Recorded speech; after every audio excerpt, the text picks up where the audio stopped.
Alright, dire-diretso na ho tayo. Nasa linya po si Maria Susan de la Rama, ang Executive Director ng TESDA, Certification Office. Magandang umaga, Ma'am de la Rama. Ma'am?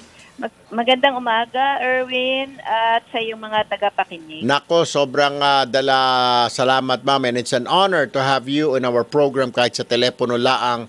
Mailalapit lamang po ako, Ma'am Susan, kasi galing po ako ng Singapore. And I'm sure you've heard of this tinatawag na AIMS Learning School or Learning Institute dyan po sa Singapore. Kung saan marami tayong noong Sunday, ako'y nag-attend, may graduation sila. 200 na mga DH natin ay nag-i-enroll sa mga courses dyan ng baking, cooking, hotel and restaurant service, caregiver, etc., etc. Pero nalaman ko rin, Ma'am, na maski na meron silang diploma dyan, hindi pa rin pala sila, pag uwi nila at pag for redeployment sa ibang bansa naman as caregiver na, hindi pa pala pwede because hindi pala certified ng TESDA yung naturang eskwelahan na Ma'am Susan. How is this? Mukhang ito po ang problema, Ma'am Susan. Kasi yung pagre-register po ng mga programa, ang aming authority ay para dito lang sa nag-feedback. Nandito lamang sa Pilipinas. So, ang sinagot namin sa kanila nung July na sumulat sila, ay wala pa kaming guidelines. Pero sa pagdating po ni Secretary La Peña, itong December 2018, dun lang po na-approve yung guidelines namin at nabigyan kami ng authority na makapag-register ng programa outside of the Philippines. Pero ang sinabi namin sa kanila, kasi pupunta na ho kami dyan sa AIMS. Nag-conduct kami ng assessment dyan last year. So nung panahon na sumulat sila sa amin, noong July 2018, last year, ang sinabi namin sa kanila, pwede naman silang mag-apply as accredited assessment center kasi yun pa lang ang may guidelines kami, may polisiya kami. Pero ngayon ho, kahit na po yung pagiging accredited assessment center, hindi pa rin po nabigay sa kanila kasi may mga dokumento pa hong kailangan nilang isubmit. So hindi nila pa nasubmit sa amin. So, pero kung ngayon sila mag-a-apply, pwede na namin silang i-evaluate para sila ay ma-register ng TESDA. Ay, salamat. So, ang ibig sabihin, yung mga nag-graduate na ngayon, pwede na nga magpa-certify sa TESDA natin. Ganun po ba? Kahit po noon, yung mga graduates nila, sinecertify namin. Kasi nag-conduct kami doon, ang tinatawag namin on-site assessment. Ayun. So, pumupunta kami doon at kasama yung mga assessor na based dito sa Pilipinas, doon sa kanilang training center natin ginawa yung assessment. Kausap ko lang ho si Shirley kanina at nung araw nga nandun kayo, pinapakita yung pictures nung nagko-contact kami ng on-site assessment. So, talaga, yung certification na yon ay pwede naman pong gamitin nila. Kaya lang, sa ibang bansa, katulad ng Canada, ang hinahanap nila, yung certified ng TESDA, yung training center. Hindi po ba ninyo pwedeng i-certify yung training center, yung AIMS na yan, Ma'am Susan? Ngayon nga lang ho kami pwedeng mag-certify kasi nung isang taon, wala pa kaming approved guidelines. So, wala pang approved na policy. Kailan ho kaya ninyo masa-certify yan, Ma'am? Within the next few months kaya? Para yung mga graduates naman natin, gusto po nilang mag-change ng career or mga change ng trabaho from domestic helper. They want to become a caregiver sa mga retirement homes, sa mga hospital, Ma'am. Kung ma-submit po nila yung mga dokumento nila, ay ma-re-register, ang tawag ho namin, ma-re-register yung kanilang programa. Ayun, okay. So ibig sabihin, pwede na, Ma'am, mag-submit lang ng mga dokumento yung eskwelahan mismo. Alright, malinaw. Mag-submit sila ng mga dokumento. Nako, maraming salamat po, Ma'am Susan. for your time na binigay niyo po sa amin, Susan De La Rama ng TESDA. Good morning. Alam niyo bayan, habang nag-a-attend po ako, ikikwento ko lang sandali, ako hinaimbitahan at si Congressman Eric Yap ng ACT-CIS party list. Naimbita, nandoon din po si Ambassador Yap ng Singapore. Tuwan-tuwa ho ako na halos yung iba doon napapaiyak, may bumubulong sa akin. Alam mo sir, ito na yung huli kong punta dito sa Singapore as domestic helper. Kasi pag redeploy ko po ulit sa ibang bansa, kuan na po ako caregiver. Napakaganda ho Halos maiyak yung isa naman. Alam mo sir, pag uwi ko ho, hindi na ako magtatayo na lang parang maliit po na mga bakery. Dahil ang course niya baking at saka parang yung certificate yung mga sa cooking po. Ibig sabihin, nag-iisip po yung mga OFW natin, lalo na po yung mga domestic helpers natin, nag-iisip ng kanilang future. Alam nila na yung pagiging domestic helper ay hindi po yan habang buhay. Gusto naman nila na makatikim na maayos sa trabaho, gusto nila namang magtrabaho sa ospital o sa mga retirement homes, sa mga nursery, sa mga pediatric ward bilang caregiver. Gusto nila na pagod na ho sila maging domestic helper sa Singapore, sa Hong Kong. Gusto naman nila pumunta sa Japan as caregivers o pumunta ng Canada or America or Australia as caregivers. Hotel and restaurant staff or employee. Yung mga nasa room attendant. Yung mga housekeeping.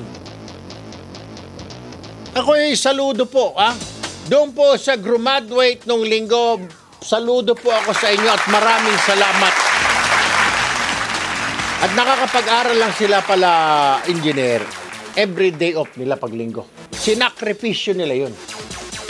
Yung 24 na linggo, 6 na buwan yung kurso. 24 na linggo, maghapon yun. Alas 8 hanggang alas 4 ng hapon every Sunday. Para makakuha lang ng diploma na certificate. Sinakripisyo nila. Maraming salamat po. Mabuhay po kayo. Para din sa bagay sa kanila ho yun. Maganda ho yan. Yung nga lang sana, ang panalangin natin na sana ito ay ma-accredit na yung eskwelahan at yung mga lahat ng gagraduate dyan, automatic accredited na ng TESDA. Para hindi na sila pag-uwi nila dito, mag-exam na naman sila. Kasi mag-exam na naman nag-exam na sila doon. Alam mo ba, yung eskwelahan na yan, pag may-ari ng mga Pilipino. At pagkatapos ay accredited ng Singapore Ministry of Labor. Wow, ang bigat! Kino-consider sila na isang eskwelahan para sa mga ganitong kurso. Mga caregiving, mga housekeeping, cooking.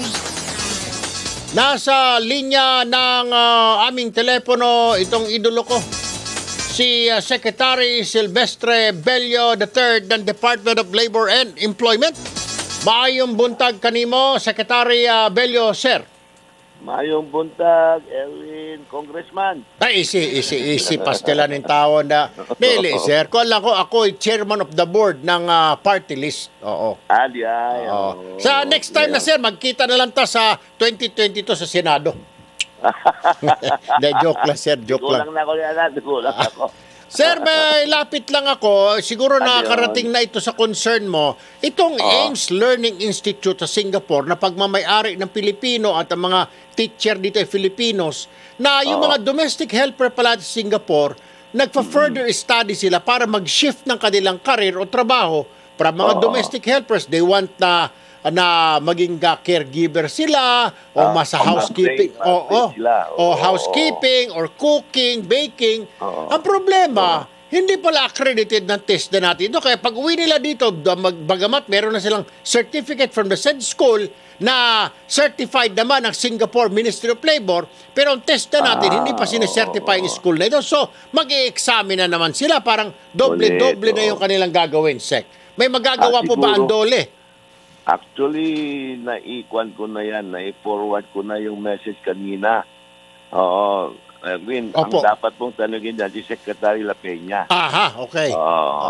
Ayun. Ay, hindi naman siguro problema sa kanya yan. Oo. So nasa kanya na pala yun, Sir Ambola, kung i-accredit nila itong TESDA. Correct. Oo. Palagay ko hindi problema yan, Erwin. Oo. Nakakatuwa lang kasi, Sir, na talagang itong mga kababayan natin, talagang they're really trying hard at tinitignan nila yung future nila. Ayaw na nila na habang buhay ng mga domestic helpers sila. They want to improve. Tama ka dyan, Erwin. Oo, that's a very good attitude sa mga kababayan. Oo. Nako. Anyway, Sek, total, nandyan na rin ho kayo. Maiba ho tayo. Cambio naman tayo. Okay lang. Namomonitor pa ba ninyo, Sir? Kasi mukhang may info ako na galing sa immigration. Mukhang dumadami yata yung mga illegal aliens natin dito, especially from China, na nagtatrabaho na rito. Some are even waiters, Sir. Kinukuha ng trabaho ng waiter natin. Mga kusinero, construction worker, Secretary. Hindi pwede yan, Erwin. Yan nga ang dinagdagan nga ako ni Secretary Dominguez ng inspector. Para sa ganoon ay ma-inspect namin lahat ng mga establishment na mayroong mga foreigners na walang alien employment permit. Nako, Talagang habulin namin yan. Pagka meron nagtatrabaho siya, lalong-lalo na kung yung trabaho na binanggit mo, yung cook, waiter, gano'n, kayang-kaya ng Pilipino yan. Yes. Dapat walang foreigner. Whether Japanese, Korean, o Chinese, dapat hindi sila pwede magtrabaho at the expense of Filipino workers. Ayun. Isa pa ho, Sir, yung dumadami din, pag-ewan ko, napapasyal kayo din sa Macapagal Avenue. Jesus Mario Josep. Akala ko naglalakad ako sa Macau. Puro Chinese. Hong Kong tayo. Puro Chinese talagang nakikita ko sa mga 7-Eleven. Pati mga restaurant nila, Sir. Hindi na Pilipino, hindi na English ang pangalan. Chinese character na. Sila nila nakakaintindi. Ito mo ba, Sir, chine-check nyo pa rin kasi mukhang mga gaming staff ito mga ito, yung mga nasa online gaming ito mga empleyado na ito. Tama ka, Erwin. Yan ay napag-usapan din namin doon sa high-level interagency committee headed by Chairman o Secretary Dominguez, si Secretary Lopez, si Secretary Guevara ng DOJ, yung si Chairman Domingo ng PAGCOR, si Commissioner Dulay ng BIR, Commissioner Morente ng Immigration, at ako naman, representing Dole. At napag-usapan namin na talagang i-intensify na namin ngayon yung inspection ng mga establishment at alamin namin kung sino yung mga nagtatrabaho na walang alien employment permit at walang tax identification number dahil napakalaki ang nawawalang buwis dito sa mga taong ito. Ang laki-laki ng kinikita, walang binabayad sa buwis. Pero ang employer, Sir, mapipinalize din ba o may kulong ba ang employer kapag nahuli ninyo na nag-i-employ sila ng mga, parang sa Amerika, pag nahuling employer, talagang katakot-takot na penalty ang pinapataw ng US Customs Border, US Border in Immigration, Sir?